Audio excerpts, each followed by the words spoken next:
नमस्कार, हर हर महादेव, जय श्री राम, वंदे मातरम। मैं आप सभी के साथ चर्चा करना चाहता हूँ इस वीडियो के माध्यम से। इस समय देश में यूसीजी पर जो आंदोलन हो रहे हैं, यूसीजी के समर्थन में और यूजीसी के विरोध में, इन दोनों पर मैं आप सभी के साथ विस्तार से थोड़ी सी चर्चा करना चाहता हूँ। और इस वीडियो को शुरू करने से पहले मैं आप सभी से केवल एक बात कहना चाहूँगा कि आप इस वीडियो को देखने के बाद आप जिस भी निष्कर्ष पर आप पहुँचे, कृपया करके आप उस निष्कर्ष पे पहुंचने से पहले इस बात का मंथन कर लीजिएगा कि क्या जो आपने निष्कर्ष निकाला है वो धर्म देश के हित में है, या आपके समाज के हित में है, या आपके परिवार के हित में है।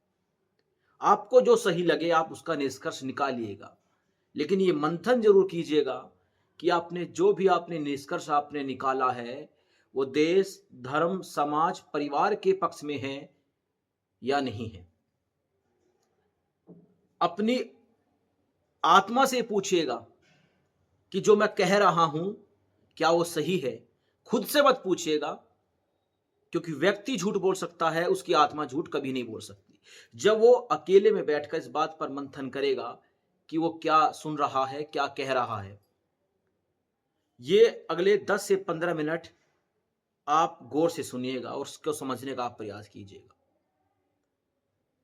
लगभग 6 साल हो चुके हैं। 6 साल पहले मुझे इस्लाम और हिंदुत्व मुझे इसमें इतना अंतर नहीं पता था। आज मैं आपको रियलिटी बताता हूँ। 2019 या 2020 तक की ये बात है। उसके बाद यति नरसिंहन गिरी महाराज जी से मेरी मुलाकात हुई और उसके बाद मैंने ये समझा और ये मैंने जाना कि आज सनातन के ऊपर सबसे बड़ा जो खतरा है वो क्या है। 2014 में मोदी सरकार आई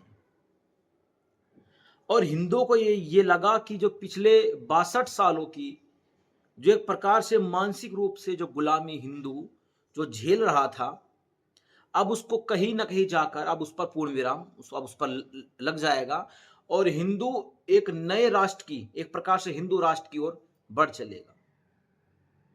2014 में हिंदुओं ने मोदी जी को खुलकर वोट किया। कभी उनकी जाति नहीं पूछी, वे किस जाति से आते हैं, और उनकी जो छवि थी हिंदू हृदय सम्राट की, केवल उसको उन्होंने देखा और भाजपा को नहीं, मोदी को उन्होंने वोट किया। ये रियलिटी है। 2014 है या 2019 है या 2024 हो, हिंदुओं ने कभी भी मोदी से उसकी जाति नहीं पूछी कि आप सवर्ण हैं, आप वैश्य हैं, या आप बनिया हैं। उनसे कभी ये नहीं पूछा और उनको वोट दिया। कभी भाजपा को वोट नहीं दिया, मोदी जी को हमेशा वोट दिया। इस समय पूरे देश में जो सबसे बड़ी जो चर्चा बनी हुई है वो ये बनी हुई है कि सवर्ण समाज आखिरकार अपने परिवार की, अपने समाज की रक्षा करे तो करे कैसे, कैसे रक्षा करे। स्कूलों में, कॉलेजों में जो जहर जातियों के बीच में सरकार ने घोल दिया है, आप दिल पर हाथ रखकर आप मुझे ये बताइए, दिल पर हाथ रखकर बताइएगा, किसी पार्टी, किसी संप्रदाय, किसी जाति से ऊपर उठकर दिल पर हाथ रख के आप मुझे बताइएगा कि क्या आपने आज से 10 साल पहले स्कूलों में या कॉलेजों में इतना जातिवाद, इतना भेदभाव क्या आपने कभी देखा था? आज कॉलेजों में चुनावों के नाम पर जो अध्यक्ष बनते हैं कॉलेजों में, उसके नाम पर इस प्रकार से पॉलिटिक्स यानी राजनीति खेली जाती है। हालांकि ये पहले से होता आया है, छात्र राजनीति बहुत पुराना मामला है, लेकिन जिस प्रकार से अब छात्र राजनीति के नीचे और उसकी आड़ में जो जातियों को तोड़ने का, उनको खत्म कर देने का जो प्रयास सरकार कर रही है, क्या इससे पहले कभी हुआ था या नहीं हुआ था? जो भाई ये वीडियो, जो हमारी बहनें ये वीडियो देख रही है, हो सकता है उन्होंने कॉलेजों में कुछ समय बिताया हो, उन्होंने वहां से ग्रेजुएट किया हो, या किसी बड़ी डिग्री को लेकर आज भी कोई बड़ी नौकरी कर रहे हो। आप मुझे बताइएगा कि क्या आज से 10 साल पहले जो हालात आज कॉलेजों में बने हुए हैं, जैसे कि ब्राह्मणवाद, जिसको खुलकर गाली दी जा रही है जेएनयू जैसे एक भड़वे यूनिवर्सिटी में, क्या कभी ऐसा हुआ था आज से 15 साल 20 साल पहले?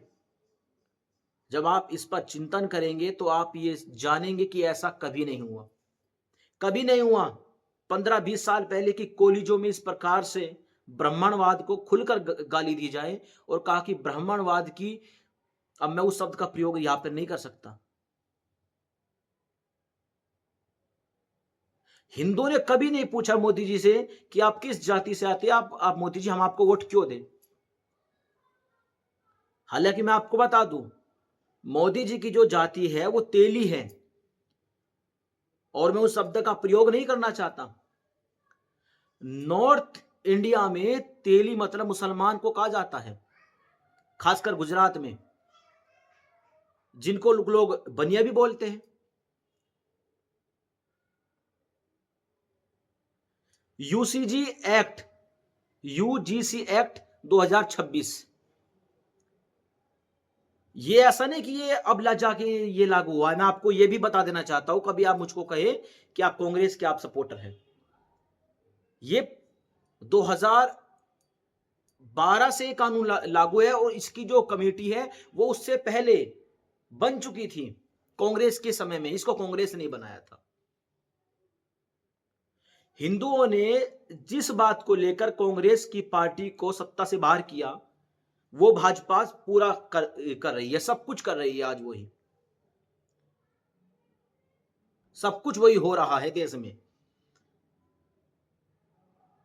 जिन हिंदुओं को आज लड़ना था धर्म के लिए, देश के लिए, और ये चर्चा करनी थी कि जो मोहम्मदवाद, जो इस्लाम हमको निकल जाना चाहता है और वो निकल रहा है धीरे धीरे, आज हमारी लड़ाई कहां पर आकर टिक गई है?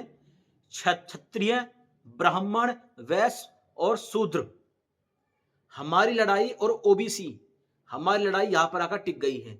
और हमको मजबूर किया है इन सरकारों ने। आप क्या जानते हैं, ये जो कानून आ रहे हैं इस तरह के, ये जो एक्ट लगाए जा रहे हैं रोज,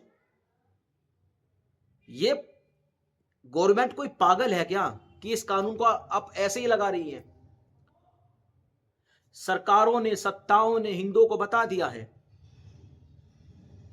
कि हमें देश प्यारा नहीं है, ना हमको धर्म प्यारा है, हमको राजनीति प्यारी है, और हमको घटिया राजनीति हमको करनी है। और भारत की पॉलिटिक्स यानी राजनीति दुनिया की सबसे गिरी हुई राजनीति है, सबसे गिरी हुई राजनीति है।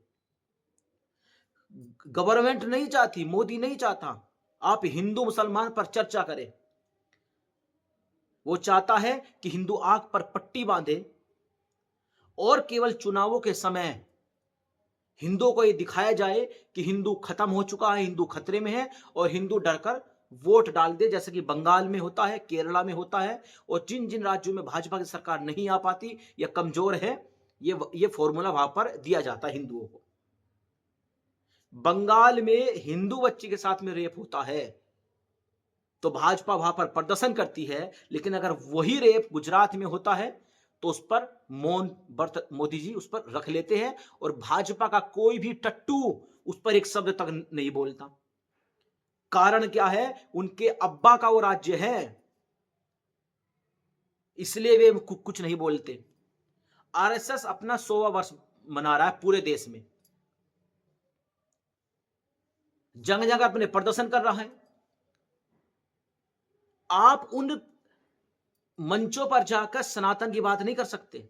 वहां पर बात क्या होती है कि 100 साल पहले संघ बनाया गया, संघ ने ये किया, संघ ने वो किया, लेकिन ये नहीं बताते कि इन 100 सालों में संघ ने कितने हिंदू राष्ट्र बनाए, और इन 100 सालों में जमीयत उलेमा हिंद और जो सैकड़ों इस्लामिक संगठन हैं, उन्होंने कितने देश बना लिए, इस पर कोई चर्चा नहीं करता। और आप संघ के मंचों से आप हर हर महादेव का नारा नहीं सुनेंगे, आप सुनेंगे भारत माता की जय। चलो भैया, तुम भारत माता की जय कर लो। और एक बात मैं आपको और एक बात आपसे मैं और कहना चाहता हूं, और आपसे मैं ये पूछना चाहता हूं, और आपका मैं ध्यान एक केंद्रित इस बात पर करना चाहता हूं।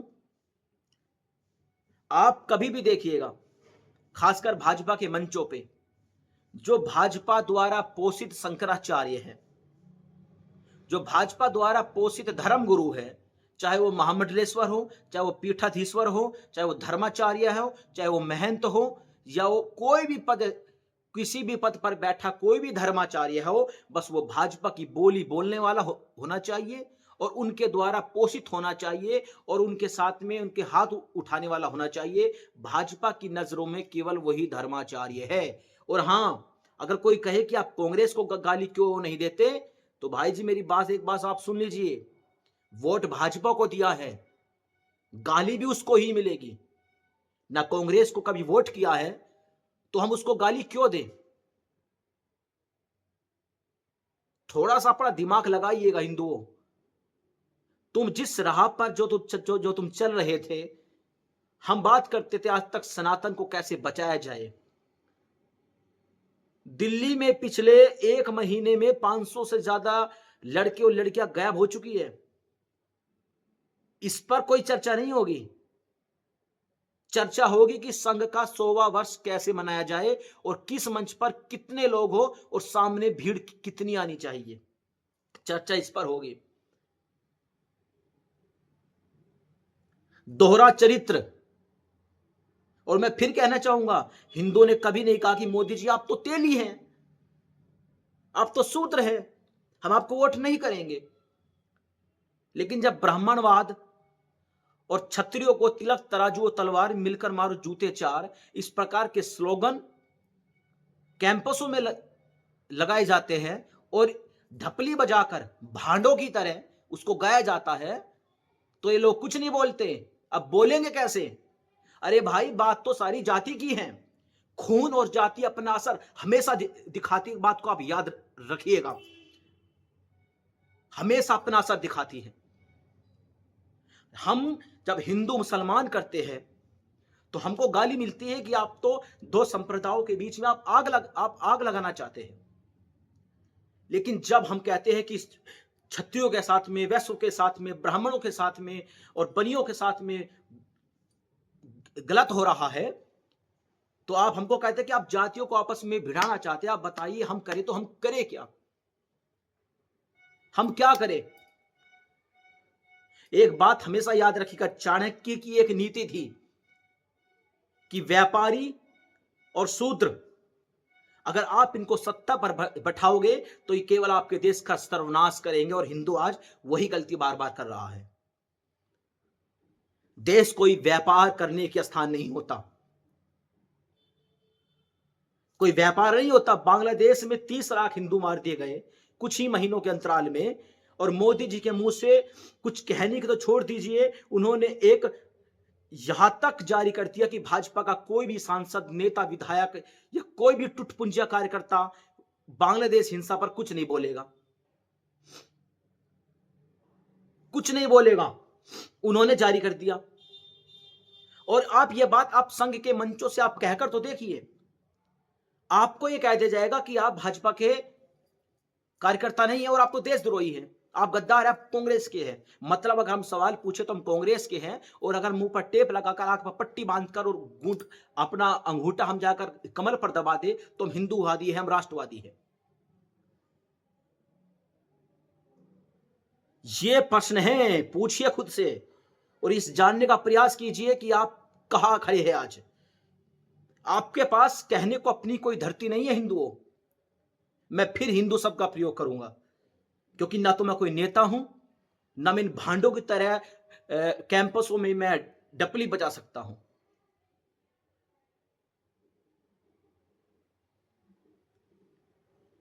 एक संत, एक सन्यासी, जिसने अपने जीवन के 28 से 30 साल बर्बाद कर दिए, जो रूस में पढ़ रहा था, मॉस्को में, अमेरिका में जो जॉब करता था, लगभग पूरी दुनिया घूम चुका था, वो भारत आया, उसने लव जिहाद के मामले को उसने देखा गाजियाबाद में ही, और उसने उसको समझा कि ये क्यों हो रहा है, और लगभग उसने अपने जीवन को बर्बाद कर दिया। उसने संन्यास लिया। आपको पता है मैं किसकी बात कर रहा हूं? मैं यति जी महाराज की बात कर रहा हूं। आज वो सन्यासी अकेला दासना देवी मंदिर मठ में बैठकर आमरण अनशन करने को मजबूर है। कितने हिंदुओं को ये बात पता है? लेकिन जब एक नौजवान, जिसको आप नौजवान कहते हैं, 28 साल का, सड़कों पर एक पॉलिटिकल एजेंडा लेकर निकलता है, उसके पीछे लाखों की भीड़ होती है। कारण क्या है?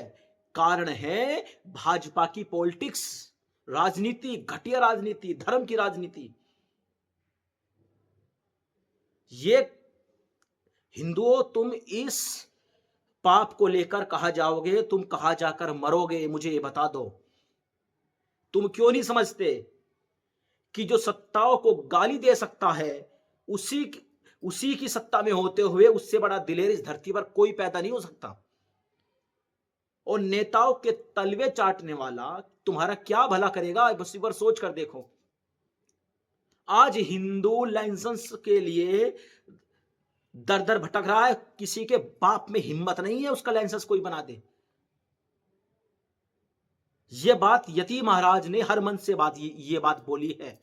किसी के बाप में हिम्मत नहीं है आज गाजियाबाद या पूरे देश में कहीं भी कोई लाइसेंस बनवा के दिखा दे, जो भाजपा का टटपुंजिया नेता या कोई बड़ा पदाधिकारी ये बैठकर ये बोलता है कि हमारी सरकार है, हम हिंदू राष्ट्र बना लेंगे। बना के दिखाओ तुम हिंदू राष्ट्र। तुम हिंदू राष्ट्र तो क्या बनाओगे? तुम तो हिंदुओं को जातियों में पाड़कर उनको ही खत्म करना चाहते हो। इसका सबसे बड़ा उदाहरण आपने बिहार में देखा था, जब चर्चा हुई थी कि बिहार के अंदर जाति जनगणना होगी, यानी अब उस जाति को महत्व दिया जाए जिसकी जनसंख्या ज्यादा हो। यूनिवर्सिटी, कॉलेज, जहां से आईपीएस आईएएस अधिकारी बनकर निकलते हैं, जो ग्रेजुएट होते हैं, जो पढ़ते हैं अपनी मेहनत से। अरे जब कॉलेजों के अंदर आप इस तरह का भेदभाव का कानून आप बनाएंगे, तो जिन मानसिकता के अधिकारी आईपीएस आईएएस बनाए जाएंगे, आप उनसे यह कल्पना करेंगे कि वे आपके साथ में न्याय करेंगे? आप कल्पना कर सकते हैं क्या? कभी आप किसी वर्दीधारी पुलिस वाले के पीछे आप देखेगा, किसी के सामने पीछे मिश्रा लिखा होता है, किसी के पीछे कुमार लिखा होता है, किसी के सामने पीछे कुछ। जब इस प्रकार का जहर यूनिवर्सिटियों के अंदर घोला जाएगा, तो जो आईपीएस आईएएस पीसीएस अधिकारी जो बनाए जाएंगे, आपको लगता है कि अपने पदों पर बैठकर वे आपके साथ न्याय कर पाएंगे? 2020 में दिल्ली में दंगे हुए, उसमें हजारों हिंदू उसमें मारे गए, लेकिन ढिंडोरा क्या पीटा गया? उसमें मुसलमान मारा गया भाई। और जो हिंदू उसमें मारे गए, उसमें सरकार ने उनकी जातियों को अलग अलग करके बताया। ब्राह्मण का इतना था, शूद्र इतना था, वैश्य इतना था, ओबीसी इतना था। लेकिन जब मुसलमान मरा, तो माफ कीजिएगा, ये बात सच्ची बात आपको बता रहा हूं मैं, एक भी सरकारी कोटे में ये नहीं बताया गया ये कसाई था, ये फलाना जाति का था, ये फलाना जाति का था। हो सकता है हिंदुओं को ये पता ही नहीं कि मुसलमानों में भी तो जातियां होती है, और हिंदुओं से ज्यादा जातियां होती है मुसलमानों में। हिंदुओं, अपनी आंखों को खोलो और ये समझो कि मैं कहना क्या चाहता हूं। इन नेताओं के पीछे पदों के लालच में भागना तुम बंद कर दो, और जो तुम्हारे लिए जो लड़ रहा है, जो सड़कों पे उतर रहा है, आप उनका साथ दीजिए। हमारे लिए सबसे पहले धर्म होना चाहिए, लेकिन हम आज विवश है, आज हम जातियों पर बात कर रहे हैं। कारण क्या है? कारण है कि अगर आप अपनी जड़ों को, अपने समाज को आप खत्म कर दोगे, तो धर्म बचने वाला नहीं है। ब्राह्मण, क्षत्रिय, वैश्य, ये तीन ऐसे जड़ है समाज की, और साथ में शूद्र। अगर आप इनको विखंडित कर दोगे, आप इनको खंड खंड कर दोगे, आप इनको तोड़ दोगे, तो सनातन के लिए इस्लाम में इससे बढ़िया कोई बात नहीं होगी। अरब के देशों में 30 साल से चर्चा ये चल रही थी कि हम जिस देश में गए, हमने उस देश को लगभग लगभग 10 से 15 और मैक्सिमम 20 सालों में हमने उसको इस्लामिक बना लिया। भारत में क्या है, ऐसा जो नहीं हुआ। नेताओं को पैसा खिलाया गया। आप क्या मानते हैं, धीरेन्द्र कृष्ण शास्त्री ये कोई अलग कॉक से निकला है क्या? अरे ये भी तो एक मां की पेट से ही निकला है। इसको अब्दुल्ला अब्दुल्ला नाम से करके कोई शेख दुबई बुलाता है और वहां पर इससे कथा करवाता है। हमारे शंकराचार्य को तो नहीं बुलाया, हमारे वो धर्माचार्य को तो नहीं बुलाया, इसको क्यों क्यों बुलाया? आप उस अब्दुल्ला के फोटो इस्लामिक संगठनों के साथ में देख सकते हैं उसकी सोशल मीडिया पर। और हमारे मोदी जी को तो एक बहुत बड़ा शौक है, ये जिस देश में जाते हैं उस देश से इनका विशेष नाता जुड़ जाता है। जिस राज्य में ये जाते हैं उस राज्य से इनका विशेष नाता जुड़ जाता है, चाहे वो नागालैंड हो या वो मणिपुर हो या वो अंडमान निकोबार हो, चाहे वो दिल्ली हो, उत्तर प्रदेश, गुजरात हो, उड़ीसा हो, मतलब दुनिया का कोई भी छोर हो। ये जिस देश में, जिस राज्य में, जिस क्षेत्र में, जिस जाति में जाते हैं उस जाति से इनका विशेष संबंध इनका जुड़ जाता है। अगर हिंदुओं को ये मजबूर होना पड़ा, खासकर सवर्णों को, क्षत्रियों को और वैश्यों को ये मजबूर होना पड़ा कि उनको जब वे वोट देने जाएंगे तो उनको ये पूछना पड़े, अगर मोदी जी तुम्हारी जाति क्या है, फलाना, अपनी एक बार जाति तो बताना। अगर तुम तेली हो तो हमको वोट नहीं देंगे, क्योंकि आप जो काम कर रहे हैं, काम तो आप जाकर सारे शूद्रों के आप कर रहे हैं। तो आप एक काम कीजिए, आप वोट शूद्रों से ही ले लीजिए। समाज का जो 70% जो हिस्सा है क्षत्रिय समाज, वो भाजपा को वोट करता है। और इन लोगों को अकल सिखाने का, अकल ठिकाने लगाने का मेरे भाइयों एक ही अब तरीका है कि इनका पूर्णतः बहिष्कार, मुसलमानों को तो बहिष्कार हमने भैया कर लिया और ना उस बात को हिंदू मानता है। अब एक ही तरीका है, अपने घरों में जिस प्रकार से जेएनयू में जैसे ये जेएनयू जैसे जो ये भड़वे जो जेएनयू में जो ये पढ़ते हैं ना, ढपली बजाकर हिजड़ों की तरह, इस तरह से अपने घरों की दीवारों पर बाहर स्लोगन लिख दीजिए कि भैया हम मोदी को वोट नहीं करेंगे। और क्यों नहीं करेंगे उसके नीचे अपना स्लोगन आप लिख दीजिए कि हमको पहले ये जवाब दे दीजिए कि 2014 में जब आपको सत्ता में लाए थे जाति के आधार पर नहीं लाए थे। आप कोई भी कानून आप पास करते तो आप जातियों के हिसाब से आप कानून पास करते हैं। राष्ट्रपति मुर्मू, मैं उन पर कोई टिप्पणी नहीं करना चाहूंगा, कुछ दिन पहले उन्होंने ट्विटर पर एक पोस्ट डाला और उन्होंने कहा कि हम जातीय अल्पसंख्यक, शेड्यूल कास्ट और अपने पिछड़े और अति पिछड़े भाइयों के लिए कार्य करने में अब हम संकल्पित हैं। और ट्विटर ने उसको सांप्रदायिक माना। आप ऐसा नहीं कर सकते।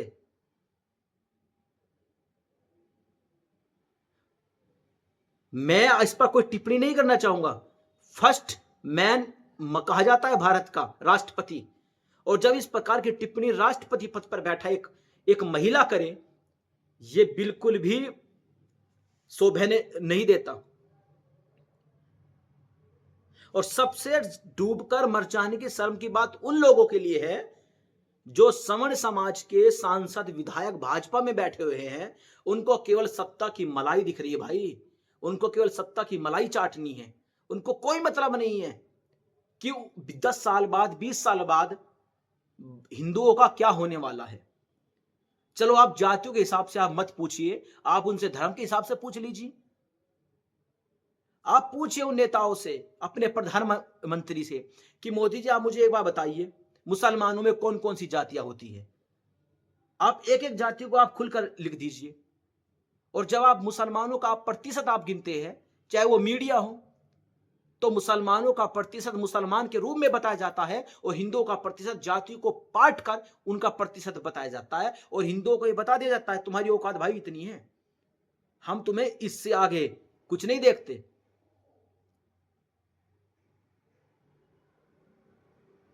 तो मेरे भाइयों, मेरे हिंदू भाइयों, आप किसी भी तरीके से आप मेरी बात को समझने का प्रयास कर लीजिए। आप जब तक नेताओं से सवाल पूछना शुरू नहीं करेंगे, आपके बच्चों का फ्यूचर कभी सुरक्षित नहीं होगा। इनकी चमचागिरी, इनकी नेतागिरी ये बंद कर दीजिए। और अधिकारियों के बारे में एक बात कहना चाहूंगा भाई, जिसकी सत्ता होगी ये उसके लिए काम करेंगे, क्योंकि वे इनको सैलरी देते हैं। और सैलरी वाला जो भी बंदा होता है वो अपने मालिक का वफादार होता है, देश का वफादार वो कभी नहीं होता। उसको अपना परिवार देखना है, क्योंकि उस पैसे से भैया उसका परिवार चलता है, उसमें उसकी कोई गलती नहीं है, वो मजबूर है। आप किस प्रकार से आप उसको मान लीजिए। तो अधिकारियों से मेरा कोई न तो बैर, तो मेरा कोई मतलब ही नहीं, सब हमारे भाई हैं। क्योंकि लगभग लगभग देश की सुरक्षा में जितने भी अधिकारी लगे हुए हैं, मैं उन अधिकारियों की बात कर रहा हूं जो सुरक्षित, जो चाहे वो पुलिस हो, फौज हो या कोई भी हो, जो जो जो आप समझ रहे हैं, आप जो हथियार लेकर देश की सुरक्षा करते हैं, मैं उनकी बात कर रहा हूं। जो टेबल पर बैठकर फाइलें चलाते, मैं उनको अधिकारी नहीं मानता। क्योंकि देश का सिस्टम कैसा है, ये बोलूंगा तो विवाद हो जाएगा। तो भैया उनको अपना परिवार देखना है। वे सत्ताएं बदलेगी, उनके मालिक बदलेंगे, वे उनके लिए काम करेंगे। आपको ये देखना है कि आपको क्या करना है। आज हिंदुओं को जब मुसलमानों से लड़ना था, इस्लामिक ताकतों से लड़ना था, सरकारों ने हिंदुओं को लड़ा दिया हिंदू मुसलमान से, माफ कीजिए जातियों में। जब हिंदुओं को इस्लामिक ताकतों से जब हिंदुओं को लड़ना था, तो जो जकात का जो पैसा है, फिर मैं अब मेन मुद्दे पर आता हूं। जकात का जो पैसा है भाई, ये सब ताकत उसकी है। ये एक बात याद रखिएगा, व्यापारी और शूद्र, जब आप इनको सत्ता पर बैठाएंगे, व्यापारी कौन है और शूद्र कौन है, जब आप इनको सत्ता पर बैठाओगे ना, तो देश का और धर्म का इस प्रकार से बंटाधार होगा। पट्टी आंखों पे बंधी है, इसको उतार फेंक दीजिए। ये चाणक्य नीति कहती है, जब तक इस देश की सत्ता पर क्षत्रिय नहीं बैठेगा, जिसका लहू लाल नहीं होगा, खून में उबाल नहीं होगा, न तो धर्म बचेगा न देश बचेगा। और अगर मोदी जी को इतनी ही नफरत है सवर्णों से, तो आपसे मेरी हाथ जोड़कर यह विनती है कि आप एक काम कीजिए, आप सवर्णों के लिए आप अलग से आप यूनिवर्सिटी बनवा दीजिए। पढ़ाइए आप अपने भाइयों को अपनी यूनिवर्सिटियों में, बनवा दीजिए आप सवर्णों के लिए अलग से यूनिवर्सिटी। अरे मेरे भाई, एक घर में दो बेटे होते हैं, उनकी फाड़ होती है। पाड़ दीजिए आप हिंदुओं को बीच में से दो जगह, कर दीजिए आप दोनों की यूनिवर्सिटी अलग अलग, उनके शिक्षा संस्थान। आप यही तो आप चाहते हैं। और हां, मध्य प्रदेश में 2023 का एक कानून लागू कर दिया गया, जो बिल्कुल यूसीजी की तह है, जिसमें यह बात खुलकर लिख दी गई कि जो कमेटी है वो पिछड़ा, अति पिछड़ा, ओबीसी और धार्मिक अल्पसंख्यकों के लिए काम करेगी। चुपचाप ये कानून लागू कर दिया कोर्ट के स्टे के बावजूद। और कारण क्या रहा, यह कह दिया गया कि यह कानून तो 2023 का है, यह कानून तो स्टेट का है, इसको हम लागू कर सकते हैं। दूसरी तरफ एक बड़ा ही मशहूर यूट्यूबर है, बहुत मशहूर, और अगर मैं उसका नाम आपको देखकर बताऊं, फिजिक्स वाला, बिल्कुल फिजिक्स वाला, उसके साथ में भारत सरकार ने एक एमओयू साइन किया है। एमओयू साइन किया है, सुन रहे हैं आप? एमओयू एक साइन किया है भारत सरकार ने, और यह कहा है कि एससी, एसटी, ओबीसी और धार्मिक अल्पसंख्यक के छात्रों को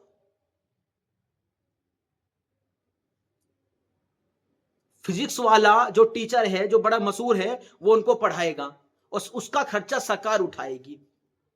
मतलब भाड़ है क्या सवर्ण समाज? ये भाड़ू है क्या सवर्ण समाज मेरे भाई? ये किसी एक विशेष ग्रह से आए है क्या? या इस देश के ये नागरिक नहीं है? मतलब तुमने तो यार हद ही कर दी बिल्कुल। अच्छा हुआ मेरी आंखों पर जो ये पट्टी बंधी हुई थी, जो मैंने कभी हिंदू मुसलमान से आगे बढ़कर नहीं देखा। अच्छा हुआ भैया ये कानून गवर्नमेंट लेकर आ गई और मुझे पता चला कि मैं इन लोगों को वोट कर रहा था अब तक।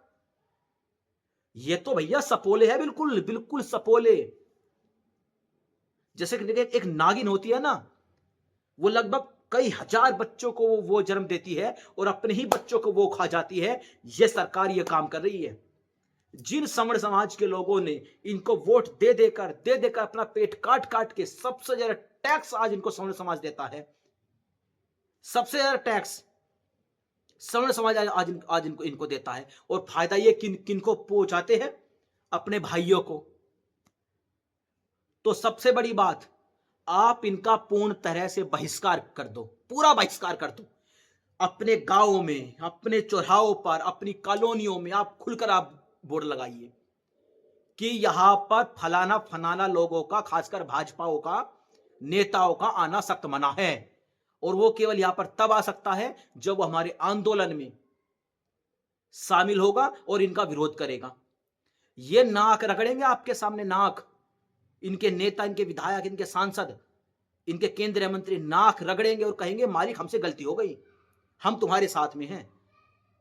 और किसान आंदोलन बिल्कुल सही हुआ था, उस वक्त मैं उसको गलत समझता था। बिल्कुल सही हुआ था भैया किसान आंदोलन। इस कानून को देखकर तो आज यही लगता है बिल्कुल बिल्कुल सही हुआ था किसान आंदोलन।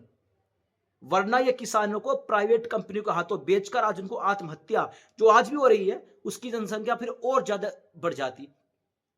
आप कभी सरकारी स्कूलों में आप कभी गए हैं? सरकारें जानबूझकर सरकारी अस्पतालों, सरकारी स्कूलों की स्थिति इसलिए खराब रखती है गांव देहात में, ताकि एक किसान का बच्चा पढ़ने के लिए प्राइवेट में जाए और वहां से जो मोटा मोटा जो पैसा इनके नेताओं को इन तक पहुंचता है, वो आता है लगातार।